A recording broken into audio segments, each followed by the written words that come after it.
Hey everybody, thank you for tuning in to the Life After GDPR podcast, where we discuss digital marketing in a post-GDPR world. I'm your host Rick Dronkers, and in today's episode I get to interview Alejandro Zielinsky, Global Digital Tracking Lead at HelloFresh. Today's episode is a special collaboration with the DDMA, the Dutch Data-Driven Marketing Association, and their Digital Analytics Summit, which will take place on October 13th in Amsterdam. This event is fully dedicated to digital analytics and consists of three interesting tracks. The technical track, where we focus on GA4, BigQuery, server-side tracking. Then there's a more cultural track, which is about how to build your data analytics team. And of course, a privacy track where we focus on all the things that we also discuss in this podcast. Speakers include today's guest, Alejandro, but also previous guests like Simo Ahava, Steen Rasmussen, and Melody Berlage. There are also many more other speakers from other great companies. You can get your tickets at digitalanalyticssummit.nl, and with the code LIVEAFTERGDPR in all caps, you can get a 20% discount on your ticket. Now let's dive in with today's episode with Alejandro Zielinsky from HelloFresh. Alejandro, welcome to the podcast. Thank you, Rick. You are the global tracking measurement lead for HelloFresh. Yeah, that's a huge statement for sure. What is it that you do and how would you describe it? Well, we take care of data collection pretty much. The team, what it does is just set up the technology for making analysts being able to do their jobs in the end. I always say we collect data so you can have a job later and do whatever you want to do with that, of course, with a legal bounds and everything. We set up all the data collection for both marketing and product analytics. The data that we collect can go from just a Facebook pixel or a Facebook conversions API. To, I don't know, we need to collect how much people are selecting tomatoes in their recipes and stuff like that. So it's pretty wide range of things that we collect for sure. And for the people that don't know HelloFresh, how would you? What's your short pitch on what the company does? It's a meal kit company, I would call it. Basically, you select some recipes weekly on our platform, and then you get those recipes on your door in a box a few days later and with all the ingredients measured, and you can just cook them and have whatever menu you want to have it. If you want to have the same dish 5 times a week, or if you want to have 5 different dishes or 7, or whatever you want to do with that. But yeah, it's pretty much what we do. We send food to you. Yeah, I'm a customer myself, so my cooking creativity is spawned by HelloFresh. So I can imagine you guys have a large web platform, but also really large app platforms. Because personally, I use app mostly. Yeah, actually, so something curious about it is most people actually buy their first box or their subscription through their website, either desktop or mobile. And then pretty much they manage their subscription through the app, all the cancellation and basically selecting the meals and all of that. But yeah, it's typically that behavior. Like all the purchase stuff happens on the web, and then pretty much people just go through the app to manage their subscription. So that's some interesting attribution challenges you got right there. I mean, the good thing is that, yeah, mostly the attribution, since it works on web, it's fine, or so far it's fine. You have more challenges for sure on apps, with Apple doing whatever they do, or Android soon will also follow up on that. So yeah, we have some challenges on the app for attribution, but it's mostly web, at least for the purchase. Then you have other attribution for reactivations, cancellations, and stuff like that. But yeah. On the Digital Analytics Summit on the 13th of October, you are going to have a great talk about basically the immense setup you guys have built on server-side tag manager. I also wanna talk about it with you, but we are gonna talk about the perhaps one of the reasons why you guys chose to do that. So we're not gonna spoil everything that you're gonna talk about on the summit, but maybe we'll cover some of those topics. But can you, in a summary, explain what you guys have built over the last, I think, 1.5 years now? Yes, and let's call it 1.5 there to round up. But yes, so what we have done is, again, Google Tag Manager server. It's what's in everyone's mouths lately, especially if you have been working with Tag Manager in the past years. So server-side tagging pretty much has helped us increase quality of the data that we are collecting. So we wanted, and we needed a platform pretty much that helped us measure everything, or every hit that we were having, or the amount of traffic that we were having. We record something like 3 billion events per month across all the brands and all the countries, for sure. It's not a specific one.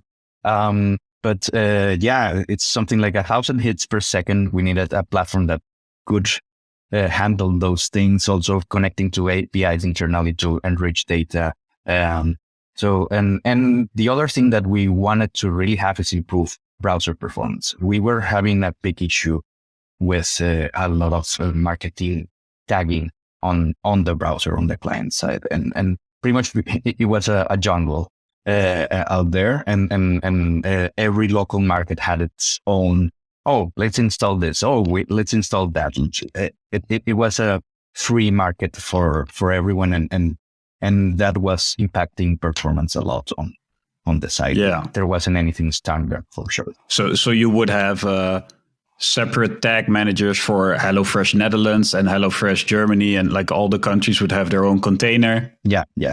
So right now we still have that for very specific things. We have a global container, but for very specific things like some trackers, like Hotjar or Usavilla, stuff like that, for tracking surveys or tracking some heat maps and stuff like that. Yeah, we do that locally, but most of the data collection, Google Analytics or first party solutions or things like sending data to marketing vendors like Facebook, TikTok, or Snapchat, or whatever we are using, Commission Junction for affiliates and stuff like that. We do it through APIs right now, and we do it on the server side, on using GTM server in this case. And that's the thing, we can enrich data in the fly. We can redact data that they don't actually need. We can control what they actually get and what they not, which is very important, especially in the context of Europe and also in Japan that we opened recently.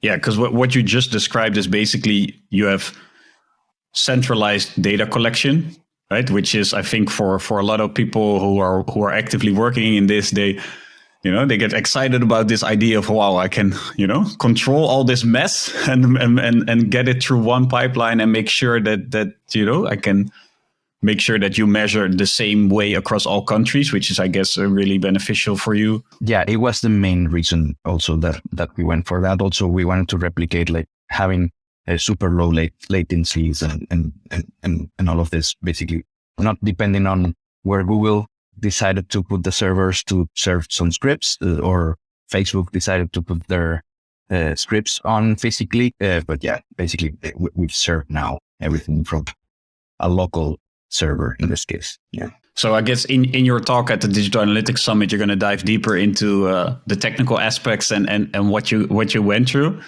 But I think, there's also a privacy aspect, a GDPR aspect to it. Yeah. What's your take on that? We really take care of that. We really respect the user's choice in this case. We even have the policy of, if you don't accept, basically we don't even send the hit to the server on what you are doing. It's not that we get it first on the server, and then we decide if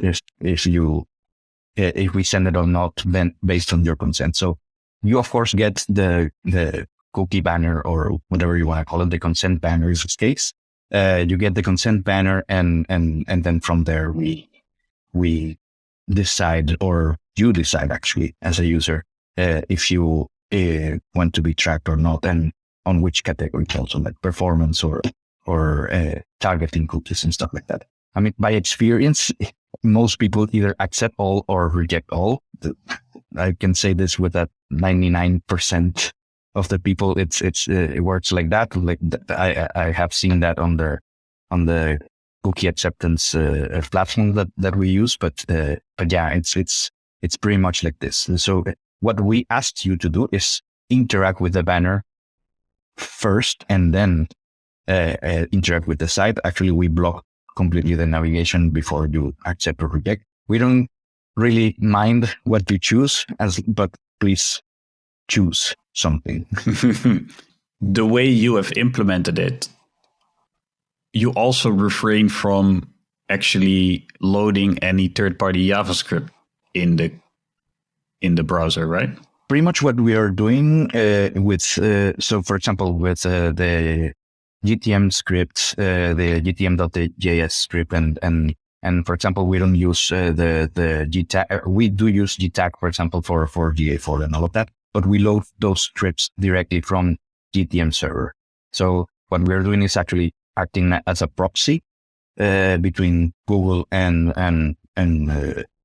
the browser in this case. So yeah, we serve like a cache version of the script for about, I don't know, 10 minutes, 5 minutes, but pretty much, yeah, Google doesn't receive the request directly from the browser. So, I mean, of course, yeah, you can argue that you're still sending data to Google because it's Google Tag Manager and it's in the Google Cloud Platform, but yeah, it's a server that in theory we control and own, because we pay for it and we own the infrastructure in that case, even if it's a cloud. Yeah. And yeah, we've had these discussions before on the podcast. Like if we go down that route, then a lot of the internet's infrastructure will, we'll have to rebuild. 4 top cloud providers in the world are US based, or US headquartered. So let's park that discussion. We don't need to drag that one up. But I'm mostly interested in how you guys are handling it. So,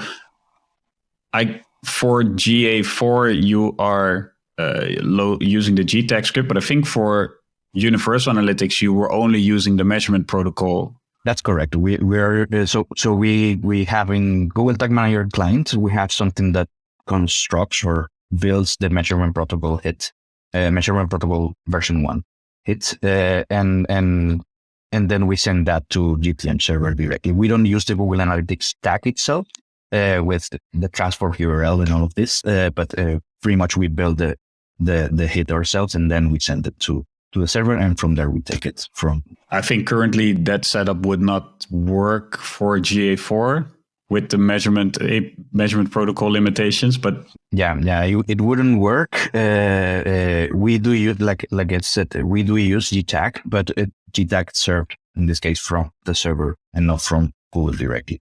And also we construct the GTag itself. We actually don't use the GTag, the GA4 tags inside the Google Tag Manager, the client. We actually also have a template that builds the GTag parameters and all of this. So yeah.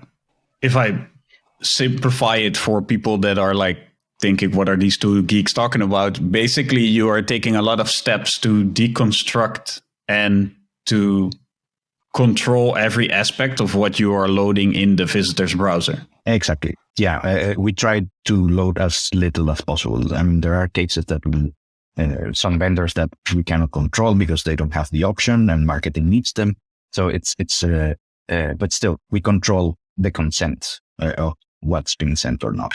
So yeah, it's if we don't have it on the server side, we have it on the client side, but both respect the consent in this case. So and then on the server we do some things like some pre-processing of the data, like redacting the IP address, removing the last octets, or removing the email addresses. Actually, they are hashed and all you want, but basically, yeah, the hash is just transforming the data in the end. If you have like Google or Facebook, if you have a list of emails, you can pretty much hash them yourselves and then compare and know who this person is. But yeah, in GDPR countries, we actually don't send the email at all to vendors, basically. Okay, so let's walk through that. So I visit HelloFresh.nl, the Dutch website, for instance. It's GDPR country. You set like, basically based on the website URL, you set that it's GDPR country. So when it comes into server-side tag manager, you are aware like, hey, this hit needs to be processed in this certain way. That's how you've set it up? Pretty much we detect, hey, this request comes from this top level domain, and that top level domain actually needs to have the data redacted in some manner. So every single field that we have pretty much compares to that lookup table, and then it says when it needs to be done. And then in that case, for instance, for the Facebook conversion API that is loading, you decide not to share my hashed email address. Exactly. Yeah. Exactly. And that's actually the only fee. Well, it depends on your definition of PII, depending on who you are. But we don't send. Facebook typically asks you to send like your first name, last name, phone number, everything, stuff like that, everything about you. We actually don't even have that available on the transaction itself. We do have your address because we need to send you the box. HelloFresh that has that, but the data layer that we use, we pretty much don't expose that to the public. We only have your email in there, and then we hash it. And if we are in a different country that is not GDPR, then we send it. Not pretty much we. So I think you guys also have brands in the United States. So in the United States, perhaps you share the hashed email address with Facebook, Google, etc. Yeah. We do this pretty much in all brands. I think this is really interesting for like people listening that have the same challenge of serving multiple countries, because that introduces complexity, right? Because you will have marketing teams in multiple countries, and so I have a couple of clients that serve both US and EU, and always the people in the US are like, hey, I want to share more data with Facebook because I want to get better performing campaigns. How would you go about this challenge if you had only one top level domain, right? So everything was being served from something.com. We would probably have some kind of parameter in the background to see where this client is from. So this customer is from. Like I said, we still need your address to deliver you the box. So in the end, we would somehow find out, okay, this is a US customer. We cannot do that with this person. Of course, we just still have the challenge before they sign up or if they even register to the site. I'm guessing some kind of IP address comparison, sort of like what Google Analytics do, that basically they find out the city where you're in based on a database of IP addresses. We would have to pay extra money to do that for sure, to have access to that database. But yes, it would be based on the approximate location of that user. Yeah, this situation always gets me confused a bit, because on one end they don't want you to use the IP address for identifying, but then on the other end you will need to use the IP address to identify if the user is entering the website from the European Union. Yeah, right? In that case, actually, this is my interpretation for sure. You can still use the IP address, not to send it to a third party. I think that's what the European Union is trying to make you do. Don't send it to a third party. You can still use that to process and decide what to do with the data as a first party. And of course, with the consent of the user. But the consent in this case, if you enter to the site, you're still loading assets from us. So we have, our server will have the IP address. If we decide to use it or not, that's another question. But that's how internet works and how servers communicate in the end, either on IPv4 or IPv6. It doesn't matter. It's an IP address, and you need to know, the server needs to know where to send the data back. So it needs the IP address at some point. But especially for the geo lookup, right? So because even in the setup that you have, where you use the top level domain, you could still argue that if a US citizen who is browsing, who is at that moment in the US, is going to hellofresh.nl, then GDPR does not apply to them, because so that makes it really complex. Actually, the rules that we have right now, it's or the rules to set up that banner is, if you come from the US, we don't show up the banner. If you visit the Netherlands, I think that also the main thing is that typically we don't have customers in Netherlands that visit from the US because mostly because we don't have the unique top level domain that you mentioned. We have the service we deliver only in Netherlands and we give that service back to you only if you are in Netherlands or Germany or Spain or Ireland or yeah, that's a sort of a filter that helps a lot with this issue. It helps a lot for sure. I would say I'm lucky to have at least that set up. But yeah, I'm guessing there would be some kind of way. Even if we had a single domain, I'm guessing the traffic would be served on a folder, basically, like /US/NL. Like we need to differentiate the customers in some way by the locale, by whatever variable they have. Even maybe not by the IP address, but by the language that you have on your browser or something like that. So let's switch a little bit. So do you feel like now, compared to before you had centralized this setup the way you have it right now, do you feel like now you are better able to, like, I think the GDPR is still a complex thing to understand, right? Or privacy regulation anywhere, because you're serving other countries as well. But let's take GDPR as the example.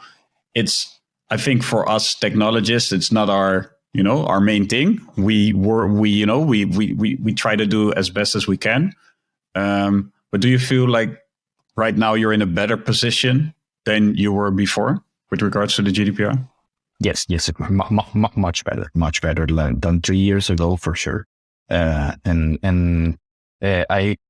never say we are fully compliant because probably no one is, not even the European agency that got into some trouble earlier. But we are more compliant than we were, or we tried to be. I think it's also about the intention of what you're doing. Like whenever an agency approaches you, which we have sometimes, whenever an agency approaches you, it's important to be transparent about what you are doing with the data. They ask us, hey, how do you serve the scripts? Or, hey, what do you do with consent? Or, we got approached it was a mistake from our side. We didn't have the banner, for example, in Netherlands or France with a reject all button. We actually solved that recently. So some people see them as a witch hunt sometimes from them, but they are pretty reasonable if you're transparent about what you're doing. I agree. We don't like being asked about this stuff because we think we are compliant and we think we are acting in the best interest. But yeah, it's what it is. I think that the most important part is that you are transparent about what you're doing and you're willing to correct whatever mistake that you have as soon as possible.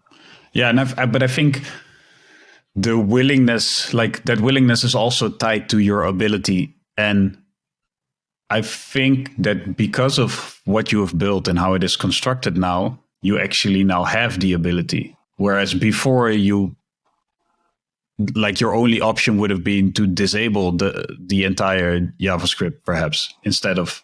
Exactly.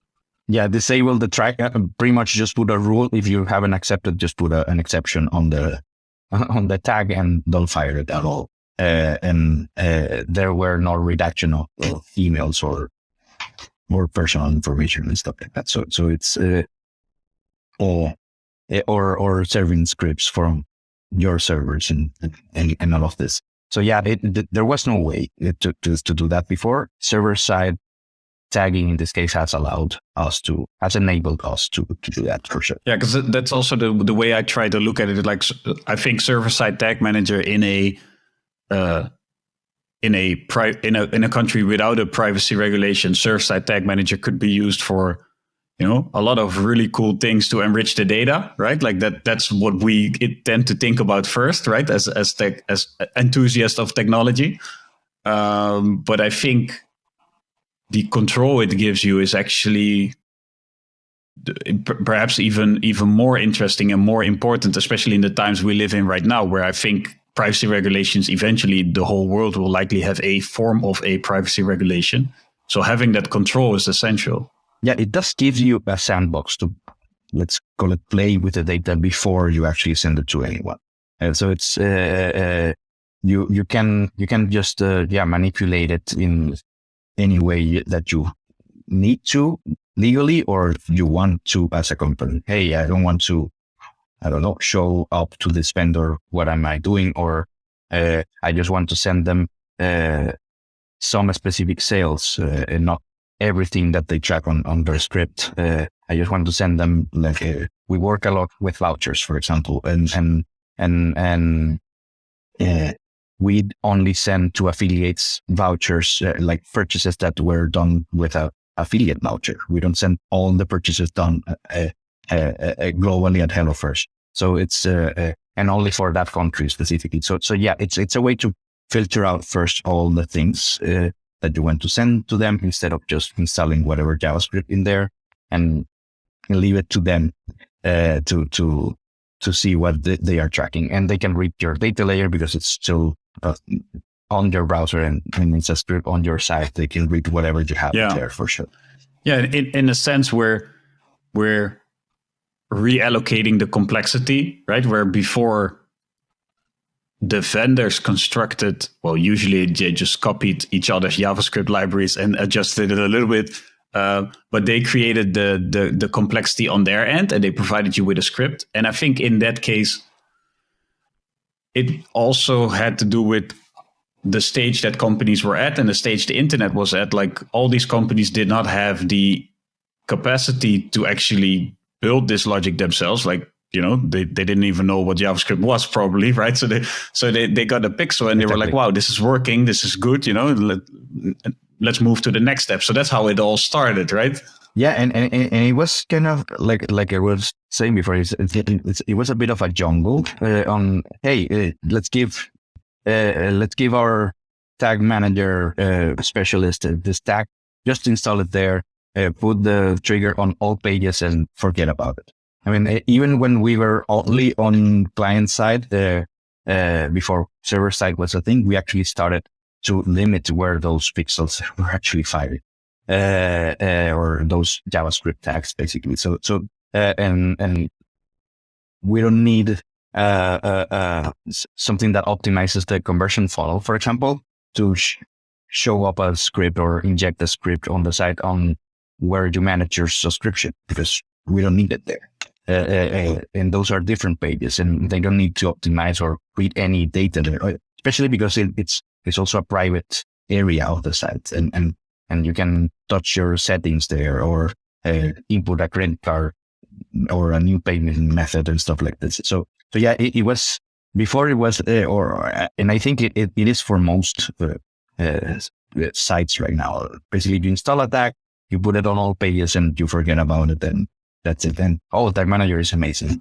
It is amazing, but it has some downsides also. Yeah.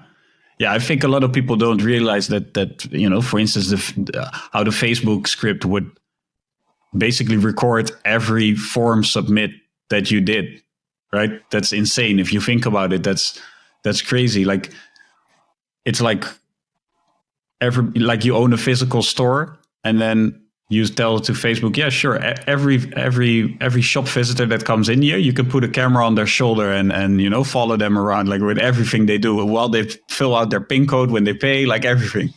So yeah, I think it's good that we are waking up in that sense, and I think privacy regulations help with that. But I think up until something like server-side tag manager, we did not really have the tools to actually make it happen, while still having high quality data, right? Because I think we can agree, especially for HelloFresh, like advertising works.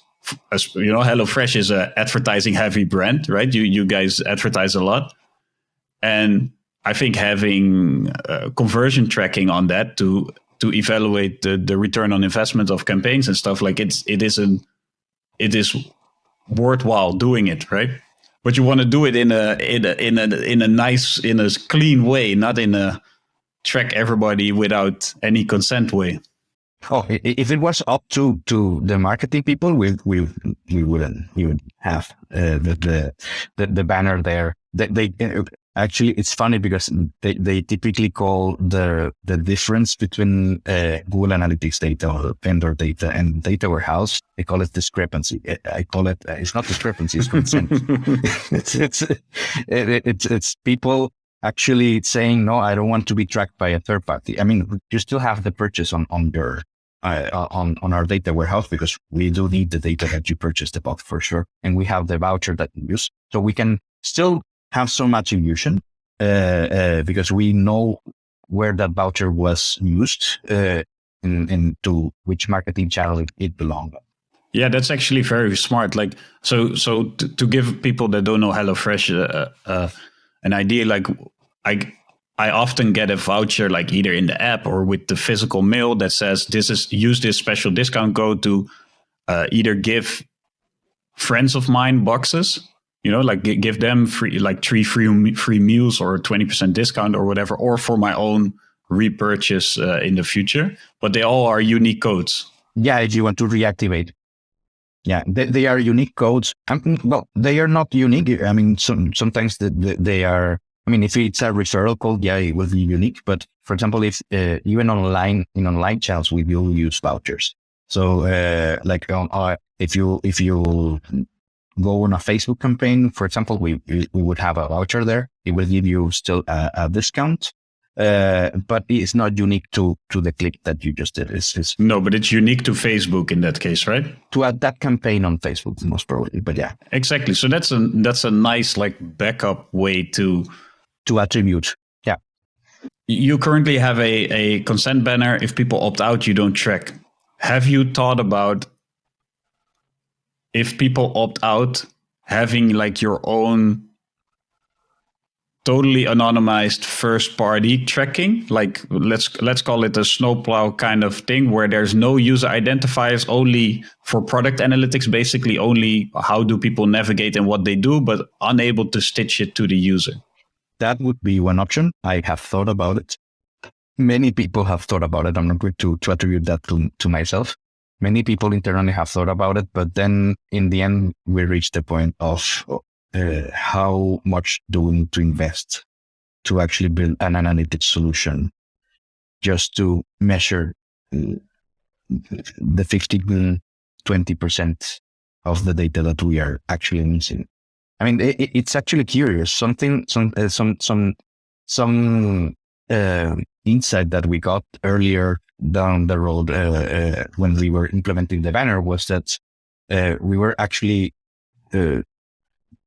by accident measuring people that rejected the banner, and we realized that. But then it gave us a chance to see something there, and it was that the conversion rate from the people that actually rejected the banner was much lower.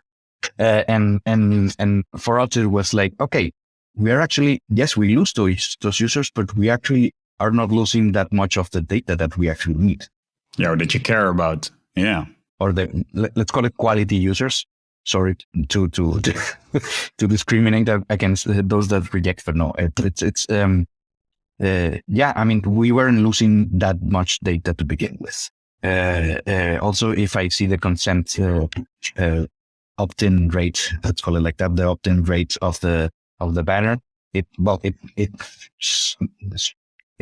widely shifts between countries. Like, for example, I think Nordics don't care at all about the banner. Like, the acceptance of the banner is something like 94% of the people just accept all.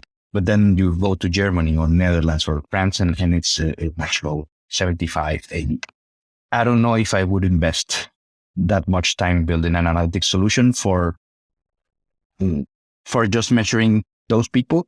We have a really good sample. I mean, let's take, for example, just TV ratings. Like, they are based on maybe 1% of the people that have those devices historically, and pretty much all the investment in TV campaigns were based on those 1% of people that had those things there. And you still make decisions based on 1% of the data. And here you have 75, 80, 90. So, well, that's a really interesting point you highlight, because I think what we're talking about in this case is loss aversion, right? We have gotten used to performance marketing metrics, which a lot of people assumed were 100% accurate. Of course, as technologists, we know they were never actually accurate, right? Because it was JavaScript metrics, so there was always ad blockers or something failing. Yeah, who knows? For the users of the tools, they had a feeling of 100% accuracy. Let's put it like that. And now they are confronted with the fact that we are willingly omitting a certain percentage of the people from it. Whereas with the TV metrics, people never actually understood how those things got done anyway. They just accepted what it was, right? And went ahead with it. Yeah, exactly. And you went along with it, and that's it. And you invested millions of euros or dollars in those things, and in a Super Bowl ad that you don't know exactly what you are actually measuring, or how many people you're actually. I think maybe what also plays a role is that our minds can handle the complexity of TV, where it's like, let's call it 10 channels that matter, right? There's or 20, whatever. So you can actually zap to it and see your own advertisement and be like, yeah, it's on there, right? So you can verify it yourself. And with online, we cannot, it's too big for us. We're like, yeah, I don't know where are all these people coming from? Are they actually coming? Are they actually clicking? So it's too abstract for us to understand, perhaps. It's too abstract, but in the end, it has patterns, and like any statistical data in the end, like you won't see a shift if you were capturing 100% of the people and you're capturing 70%. You won't see a uptrend for one sample and a downtrend for the other. I mean, you would see different levels of uptrends or downtrends, but you won't see the opposite way of what's going on. Yeah, and I think one of the important things is to explain to either the company where you work at or your clients that to not look at absolute metrics, but instead look at trends over periods of time, right? Because then hopefully most of it, you will still keep that trend intact to steer on that, even though 20% of people opt out. I mean, and I always tell the same, like, oh, but then our experiments, we don't know what's going on.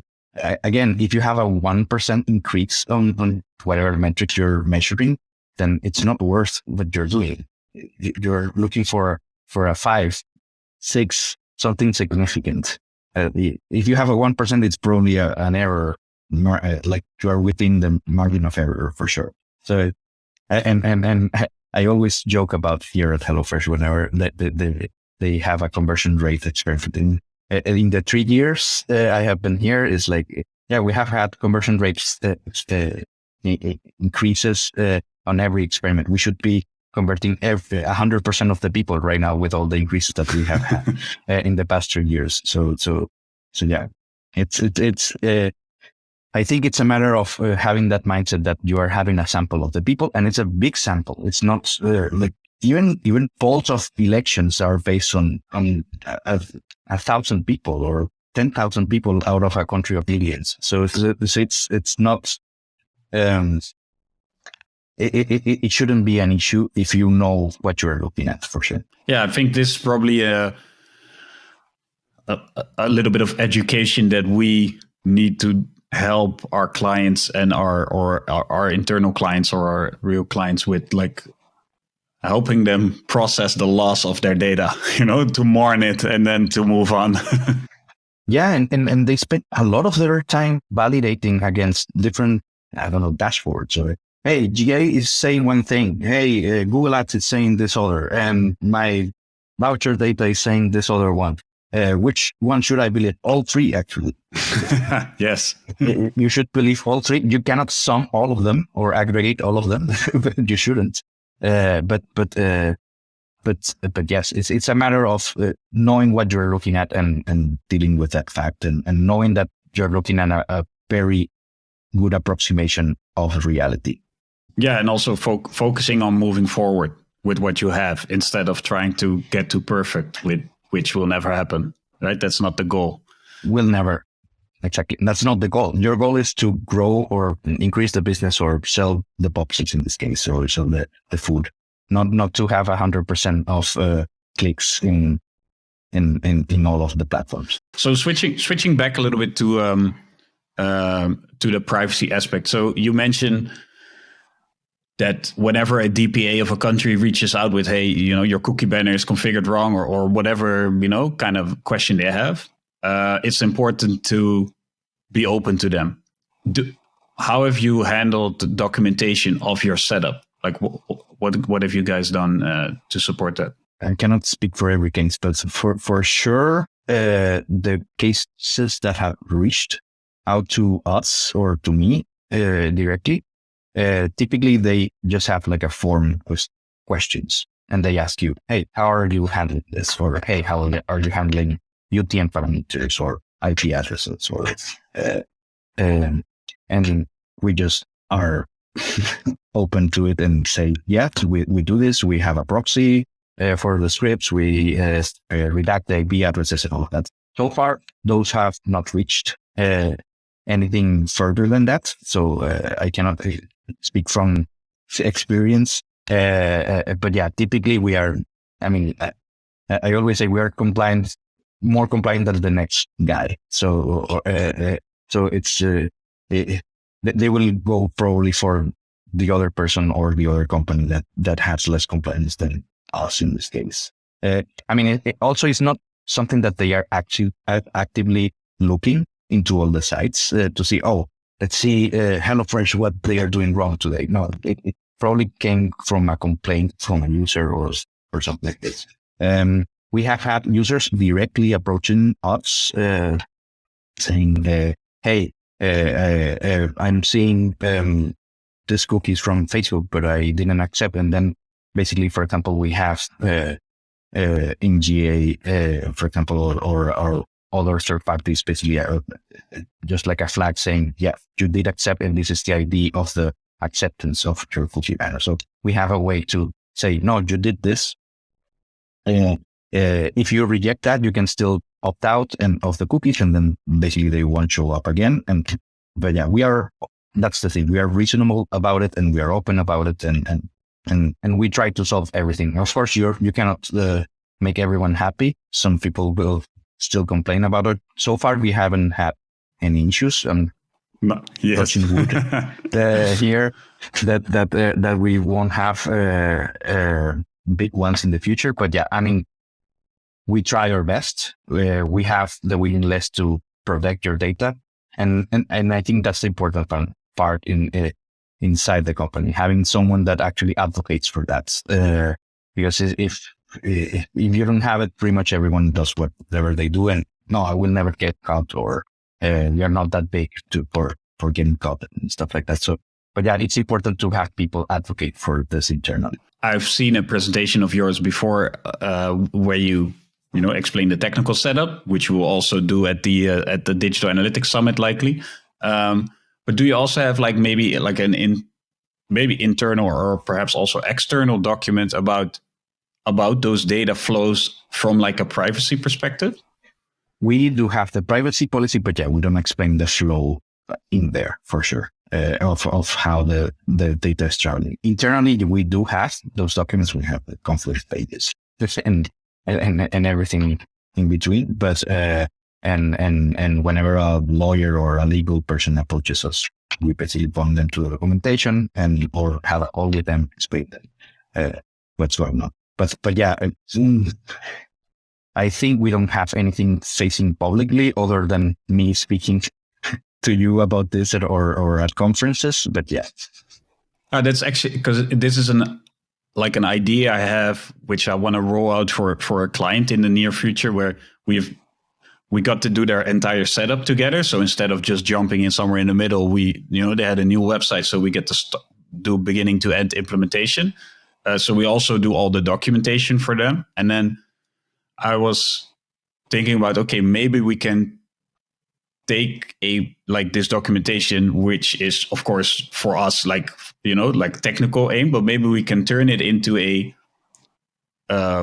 let's call it open privacy audit or something, where, you could be proactive towards the public, where you show, okay, this is our server side setup. This is where we redact the data. This is where we cut it off. This is where we do hashing. This is right. So all those privacy preserving steps. This is how your data flows. This is how your data flows towards a third party. Yeah. But especially from a privacy perspective, not all the other data, not how you process all the interesting data layer attributes. That's not what it's about. But really, where do you hash? Where do you store consent? I was thinking if a lot of companies would do that, that could also be like a positive movement. Like, hey, we take privacy seriously, and this is how we showcase it, what we have built so far. Yeah, it's a good flag for a company to have this, for sure. What I would be skeptical is not to put too many details into it, because then someone can say, "Oh, I don't like this," and how are you doing this? And you get more inquiries than you typically do, and you would spend more resources on that. But I agree that maybe we should be publicizing more what we are doing. That brands and the companies are not the bad guys. So it's some of us try to respect your choice, pretty much. So. Yeah, definitely. But I think also it could help a lot. Even I saw your presentation. I think it was from Super Week where you did this, right? And that already gave me inspiration to think about, hey, okay, if we indeed can only use a custom measurement protocol hit on the client side and reduce the third-party JavaScript there. So hopefully Google, please give us the measurement protocol for GA4 where we can, use that entirely. in the end, the measurement protocol is one way to get things to the GTM server. Of course, if you're tied to a lot of the Google stuff, you do need some of their formats, but in the end, you can use whatever format you want. You can send a JSON.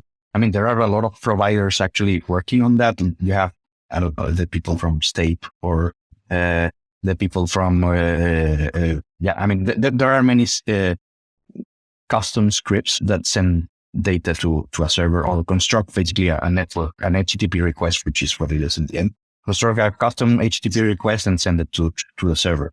In this case, we chose measurement protocol V1 because it was available widely, and the documentation was very open about it. And yeah, we thought that GTM server would actually require you to send things on that format. But yeah, in the end, you can send whatever you want and then just read it from a client in GTM server side. Yeah, and I think companies sharing this, right? So in your case, you're sharing this roadmap at presentation. But I think if we could open source this privacy way of handling data, I think that we could also, for a lot of smaller companies that have less resources, make it easier for them to also follow that path somehow.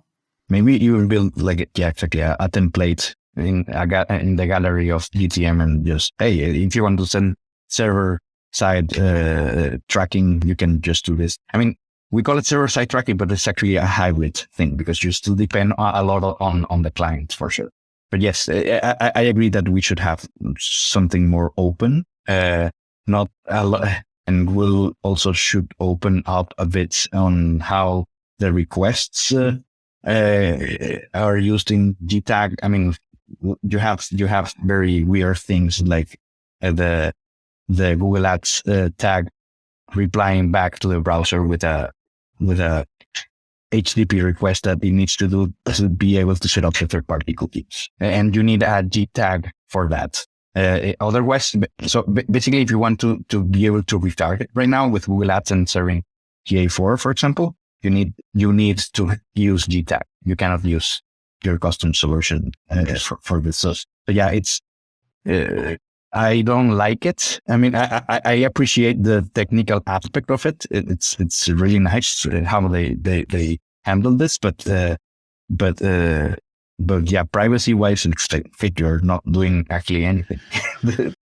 Yeah, it still forces you to play by their rules instead of on one hand they give you server-side tag manager where you can create your own logic, and then on the other hand you have the Google Ads team is probably not on board with that fully.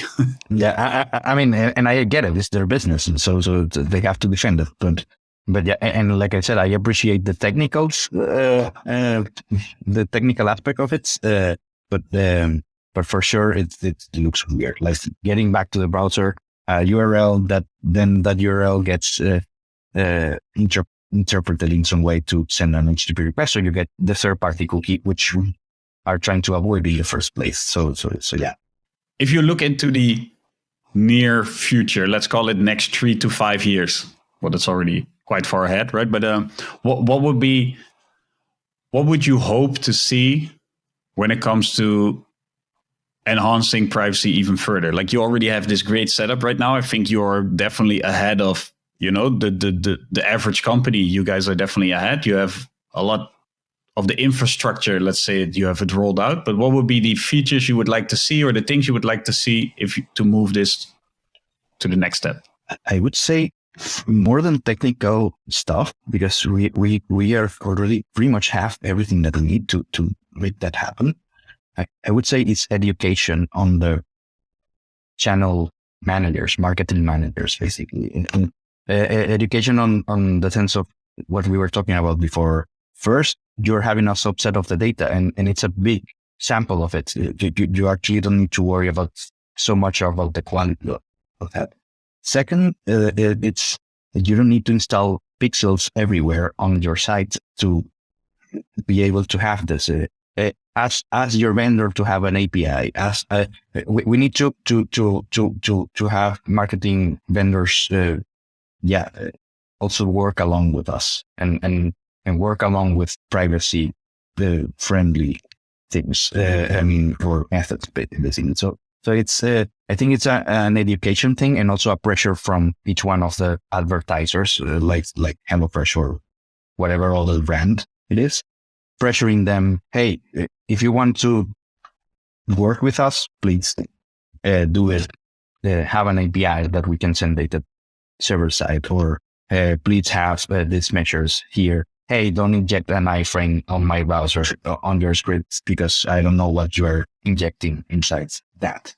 So it's and it's a lot of work that we are doing right now, actually. So it's trying to by default, whenever someone asks, hey, does this vendor has an API? Let's work on that. So I would say it's more on the education side, and make people aware that this is privacy movement, let's call it, that privacy is a thing, and people need to be sure that the data is being collected correctly, or handled correctly, at least. But yeah, it's about education of the managers or on the company side, especially marketing side, product also, but yeah, marketing especially, has a lot of issues with pixels and vendors coming out here and there, and they all have great JavaScripts that track amazing things on your site, and they will improve your conversion rate by 10, 15, 50%, all of them. I think it's about that. I think the next 3-5 years, whatever you wanna, whatever time frame you wanna have, it's about making people aware of what's going on and teaching people how JavaScript works and how browsers work. And I think Simo is doing a great job with all these courses, JavaScript for marketers and stuff like that. So it's a thing that we actually need to make people aware of what's going on. It's also the reason why I'm doing like these talks and lately and internally in the office. Hey, this is how tracking works. You get things from the cookies and the data layer, and you mix them, and then if you have this on the client side, anyone can do it, not just us. So yeah. Yeah, I would agree. Like if the people that get pitched by the vendors don't understand at least the basics, then they can get sold on anything, right? Because they will promise pink elephants and whatever, right? And they have no idea what they're talking about anyway. I've one last question to you. What do you think has had more impact on vendors creating conversion APIs or server-side APIs? Do you think privacy regulation had more impact or ITP ATT? That's a good one. I would say ITP ATT and having first-party data, things like emails hashed. And it's like, I think I read a post some time ago. Sorry, I don't remember his name, but it was like server-side tracking and first-party data. Is it like our new friend, or is it Satan? Both. Both. Yeah. I mean, it's both. It will help you have more privacy, but then, on the other side, you have to trust that the advertiser or whoever is actually tracking you is doing the right thing with that data or that brand, basically. Like, you have to trust that HelloFresh is actually not sending the email. I mean, of course, there are regulators that will ask if that's going on or not, but yeah, it's more obscure for sure in the server-side tracking, but it also enables you to do privacy things. On your question, yes, I think ATT and ITP were more impactful on that sense. They forced them. It forced them. It forced their hands, basically, because the data was being cut out directly. It was not a regulation that you should follow, but you can choose not to and assess your risk about it. But this one is like, you have no choice. It's like the source is cutting you out of the data, basically. So you need some sort of way to actually get it. Yeah, it's interesting to see how what privacy regulators tried to do got done by a couple of WebKit developers who implemented those features for whatever reason, right? Because maybe Apple has some ulterior motives with it. Exactly. I won't argue about like if they have the best intentions or not, but for sure it did move the industry as a whole, for sure. It did have effect, yeah. Alejandro, thanks a lot for sharing your knowledge. So if people want to hear more and even more technical details, not about the privacy, they should go to the Digital Analytics Summit where you're going to give a talk. What's the title of your talk? How we implemented server-side tracking on a global scale. That's it's not the actual title written on the slide, but yeah, it's about that.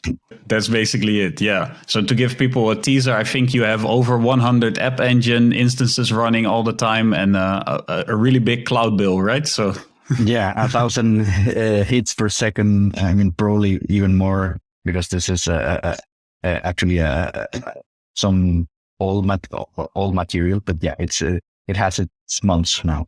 So, but still, yeah, it's a big implementation and it's a huge achievement for sure. And we did it with a small team, which is I am always proud of. Like, we don't have a huge amount of developers working for this stuff. So yeah. Definitely go have a look at Alejandro's talk at the event. And I want to thank you for sharing your knowledge in the podcast. If people want to follow you, where can they go? You're on LinkedIn, also on Twitter? I'm on LinkedIn, on Twitter. Wow, it's a bit difficult to pronounce. At Sword Nahela. So basically, it's my first letter of the last name and then Alejandro spelled backwards. We're going to put it in the show notes. Yes, please.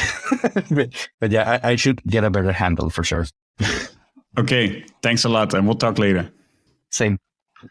Hey everyone, quick reminder before you close the podcast. This episode is a collaboration with the DDMA and their Digital Analytics Summit, which will take place on October 13th in Amsterdam. You can get your tickets at digitalanalyticssummit.nl, and with the code LIFEAFTERGDPR in all caps, you can get a 20% discount.